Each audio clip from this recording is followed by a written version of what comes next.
Et coucou, bienvenue dans ton rendez-vous zen et créatif du dimanche, le rendez-vous des gens heureux. On se retrouve pour faire un nouveau Zentangle anti-stress du dimanche pour attaquer la semaine en pleine forme et finir ce week-end sur la meilleure note possible. Donc on repart sur un Zentangle. J'étais partie au départ, j'ai acheté une nouvelle boîte de feutre à Action.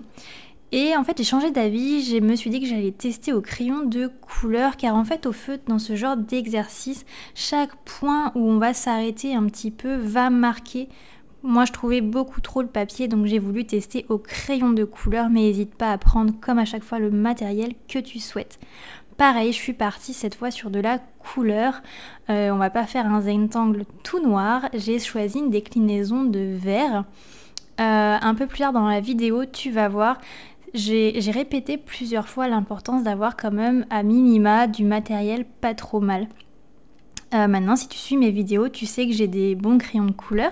Mais là, pour faire cet exercice, j'ai repris un peu ma trousse d'étudiante avec de vieux crayons de couleur que j'ai et que j'aimerais finir.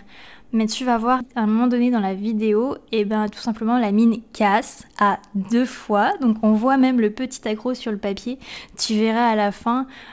Donc voilà, vraiment si tu as la possibilité et si tu as envie de te faire plaisir, n'hésite pas à investir à minima dans du matos moyen de gamme, mais vraiment l'entrée de gamme, ce qu'on peut trouver en supermarché. Voilà, les crayons. En fait, là, ce qui s'est passé, c'est que c'est des crayons. La mine est tellement fine, le bois, c'est pas du bon bois. Du coup, dès qu'on va tailler un peu, tu sais, la mine va se casser au milieu et donc catastrophe. On aura beau tailler, le crayon est bon pour la poubelle. Mais bon, je parle encore beaucoup trop. Je te laisse faire l'exercice en même temps que moi. Mets pause si tu as besoin de mettre pause ou fais à ton rythme. Et moi, en attendant, je vais te raconter une petite histoire parce que c'est vrai que ça fait longtemps. Je l'avais fait pour la coccinelle et la petite abeille, mais j'aime bien sur mes vidéos inventer des petites histoires. Essayer de trouver une histoire qui m'inspire soit pour faire le dessin, soit que le dessin m'a inspiré. Et en fait là, c'était surtout la couleur verte. Donc c'est parti pour l'histoire de la couleur verte. Il était une fois dans un monde où les couleurs dansaient avec la lumière, une teinte enchantée qui captivait les regards. C'est la couleur verte, éclatante et mystérieuse, symbole de vie et de renouveau. Au cœur d'une vallée baignée de soleil, une forêt majestueuse s'élevait fièrement, parée de nuances les plus vibrantes. Les arbres tendaient leurs bras feuillus vers le ciel azur et leurs feuilles drapées de vertes caresses frémissaient avec grâce au rythme du vent. Chaque branche était en fait un pinceau, chaque souffle une symphonie et la nature une toile vivante. La couleur verte, tel un joyau au milieu des teintes, dévoilait sa signification profonde. Elle symbolisait l'espoir, cette lueur éternelle qui guide les âmes perdues sur leur chemin. Elle incarnait aussi la sérénité, une douce brise qui apaise les cœurs tourmentés, les enveloppant de son étreinte bienveillante. Les prairies verdoyantes s'étendaient à perte de vue, tapis moelleux où se déroulait la danse des fleurs. Des milliers de pétales aux couleurs chatoyantes, épanouis par la caresse du soleil, émerveillaient les yeux des voyageurs égarés. Le vert se mêlait au rouge des coquelicots, au jaune des jonquilles, et chaque association était une œuvre d'art naturelle. Au cœur de ce tableau idyllique, une rivière serpente avec élégance, ses eaux cristallines reflétant la beauté du monde.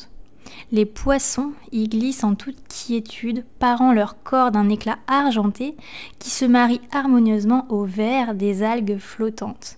Ils sont le symbole de la vie qui bat dans ce royaume aquatique, un rappel de la vitalité qui anime chaque être vivant.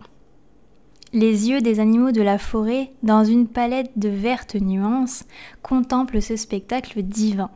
Ils perçoivent dans chaque teinte un message secret, une promesse de croissance et de renouveau. Les fées, cachées parmi les feuilles, tissent des histoires enchantées où le vert est le fil conducteur rappelant au cœur égaré qu'il est toujours temps de se réinventer. Et les humains, en quête de sens, découvrent dans cette couleur une invitation à se connecter avec la terre. Ils plantent des jardins, cultivent des légumes et apprennent à respecter chaque brin d'herbe qui pousse avec détermination. Le vert devient leur mantra, leur allié dans la quête d'un équilibre perdu. Ainsi, la couleur verte résonne dans le cœur des êtres, telle une mélodie douce et apaisante. Elle leur rappelle que la vie est une symphonie en perpétuel mouvement, où chaque note, chaque couleur a sa place.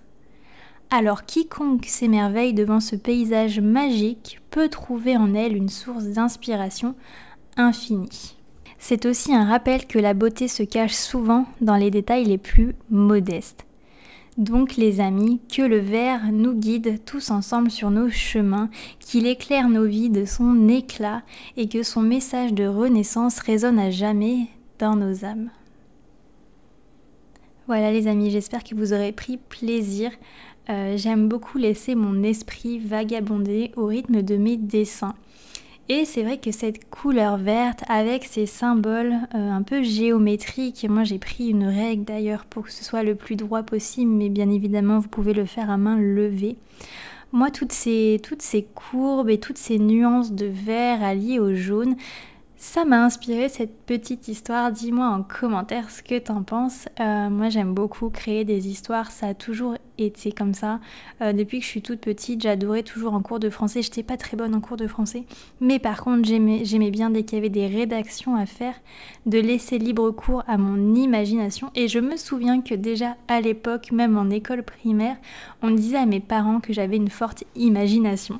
Donc voilà, aujourd'hui j'essaye d'allier toutes mes passions pour le dessin, pour le zen art, allier avec mes connaissances en art-thérapie pour vous créer tout un univers qui, je l'espère, vous transporte autant que moi pour passer un moment calme, serein et plein de créativité et surtout de bonne humeur.